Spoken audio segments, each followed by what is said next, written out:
Hello বন্ধুরা, good morning. আজকে সকালে গুড মর্নিংটা জানলাম কটার সময় জানো? ভোর 4টে বাজে এখন। আর আমি দাঁড়িয়ে আছি কাকদ্বীপে বাসের জন্য, যাবো এক জায়গায় ঘুরতে। আর আমরা পুরো ফ্যামিলি যাচ্ছি। আর এই যে পাখির আওয়াজগুলো শুনছো না, এগুলো দুপুরে ভাজ দিচ্ছি তো তার জন্যে পাখি ডাকছে প্রচণ্ড ছাদের উপরে। চলো যেতে যেতে কথা বলি। একদম কুটকুটে অন্ধকার ছিল। তো এখন আমরা যাচ্ছি জেঠিঘাটে, ডায়মন্ড ওই লঞ্চ ঘাট, যাই হোক কিছু একটা বলে, আমি কখনো যাইনি, আমি জানিনি। জন্ম হয়ে আমি এদিকে কখনো আসিনি, মানে আমার জ্ঞান ফোড়ায় আমার জীবনে আমি এদিকে কখনো আসিনি। ডায়মন্ড লঞ্চ ঘাট এই প্রথম দেখলাম। দেখো খুব সুন্দর। আর সকালে পুরো কুয়াশা একদম ভরে ছিল। তো ওই ভেসেলটা ছাড়বে, ওই যেটা দাঁড়িয়ে আছে, আসলে ওখানে গেছে টিকিট কাটতে দিদিরা।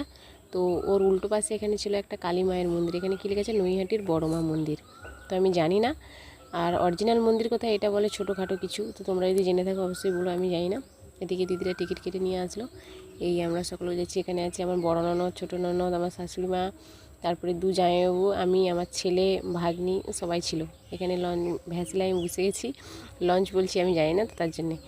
আর চলে এলাম দীঘাতে, চলে এলাম দীঘার এই যে জগন্নাথ মন্দির বলে না, এটার ভিতরে ঢুকেও তোমাদেরকে দেখাবো, ওটা পরে দেখাবো। এখন আমরা যেখানে যাচ্ছি সেখানে যাই। তো আমরা দীঘায় কিন্তু আসিনি, আমরা এসেছি আর একটা অন্য জায়গায়।